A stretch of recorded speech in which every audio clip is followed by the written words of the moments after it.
আমি মালদ্বীপ যাচ্ছি আমি আরও। ভালোবাসা দিবস তো আসলে আমার কাছে তো প্রত্যেকটা দিনই ভালোবাসা দিবস লাগে, ওইভাবে আলাদা করে কিছু না। সো আমরা যাচ্ছি পরশু মালদ্বীপে, বাট সেটাও অ্যাকচুয়ালি কাজের থ্রুতেই। তো সেখানে আমরা দুজন একসাথে যাচ্ছি, কারণ আসবো ভ্যালেন্টাইনের পর দিন। সো একসাথে আগে থেকে পরিচয় এবং খুবই ফ্যামিলি একটা সম্পর্ক, খুব সুন্দর সম্পর্ক, এবং সে আমাকে ছোটো বোনের মতো অনেক আদর করে। তো উনি তো এটা তো সবাই আপনারা জানেন যে আলোকিত নারী 2020 সাল থেকে এটা শুরু হয়েছে যাত্রাটা, এবং এখানে আসলে মেইন তার যে উদ্দেশ্যটা, যে এখানে একটা নারীদেরকে নিয়ে, নারী উদ্যোক্তা যারা আছে তারা সবাই এখানে একত্রিত হতে পারে, একটা কানেকশন বাড়ে, একটা পরিচয় হয়। সো হয় না যে একজনের মাধ্যমেই তো একজন কোন বিজনেসে আসলে কাকে কাজে লাগে এটা আসলে আমরা কেউই কখনো বলতে পারি না, বাট এই একটা কানেকশন খুব দরকার, পরিচয়টা। তো এইটা অ্যাকচুয়ালি ববি আপুর এই সুন্দর একটা উদ্যোগ যে শুরু করেছে, যার মাধ্যমে আমি এখন যতটুকু জানি যে প্রায় 400 জন উদ্যোক্তা। হ্যাঁ, সো এইটা আসলে প্রত্যেক বছর আসলে গত বছর 200 ছিল, 2200 আমি বছর দাদাকে চাই এবং আমি শিওর যে আগামী বছর হয়তো এটা 1000-এ দাঁড়াবে এবং প্রত্যেক বছর এরকম বাড়তে থাকবে ইনশাআল্লাহ। এবং এটা আসলে খুবই ভালো উদ্যোগ। আমরা তো আসলে বিভিন্ন সেক্টর থেকেই আসলে নারীরা এখন অনেক এগিয়ে। সো এটা মানে আসলে যত এরকম নারীরা কাজ করে আমাদেরও ভালো লাগে। এরকম প্রোগ্রাম হলে আমরাও অ্যাকচুয়ালি আসি, কারণ আমরাই একজনকে সহযোগিতা করব, মানে নারীরা নারীদের সহযোগিতা করলেই তো একটা ওয়ার্ক হয়। হ্যাঁ, সেটাই।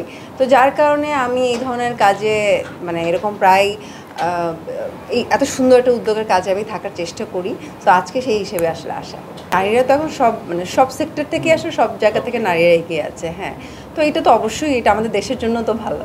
হ্যাঁ, এটা তো খুবই ভালো দিক যে এটা আসলে আমাদের দেশে মনে হয় যে আসলে স্টুডেন্টরা কী কাজ করবে, শুধু ফ্যামিলি থেকেই পেমেন্ট নিয়ে হচ্ছে আসলে পড়াশোনা করে, সেটা এরকম আমাদের দেশে। কিন্তু অ্যাকচুয়ালি দেশের বাইরে যদি দেখি, প্রত্যেকটা স্টুডেন্টই কিন্তু পড়াশোনার পাশাপাশি অর্জন জব করতেছে, এবং এটাকে আসলে ওরা খুব ভালোভাবেই নেয়।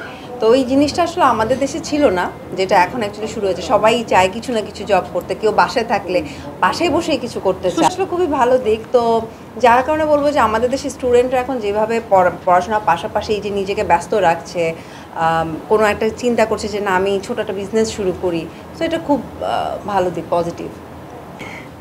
অ্যাকচুয়ালি আমি আমার যেই সেক্টরে আছে ওই সেক্টর নিয়ে তো দেখা যায় অনেক ব্যস্ত। আর এই যে সাপোর্ট দিয়ে যে আজকে আপু ডাকলো আমি চলে এসেছি, সো মানে ওইভাবে তো বলা যায় আমিও।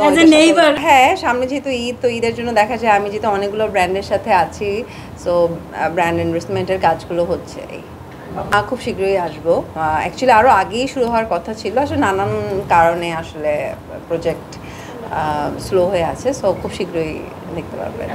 আসলে গল্পগুলো অনেক বাছাই করছি এখন, মানে গল্প তো প্রচুর আসে স্ক্রিপ্টে, কিন্তু মন মতো হচ্ছে না বলে আসলে টাইম নিচ্ছি। সো এরকম হলে করবো, বাট 2-3টা গল্প পছন্দ হয়ে আছে, বাট ওই প্রজেক্টগুলো আসলে নানান কারণে আটকে আছে। সো খুব শীঘ্রই হয়তো হবে। এখনো পর্যন্ত ফাইনাল না, বাট হলে তো জানবেন।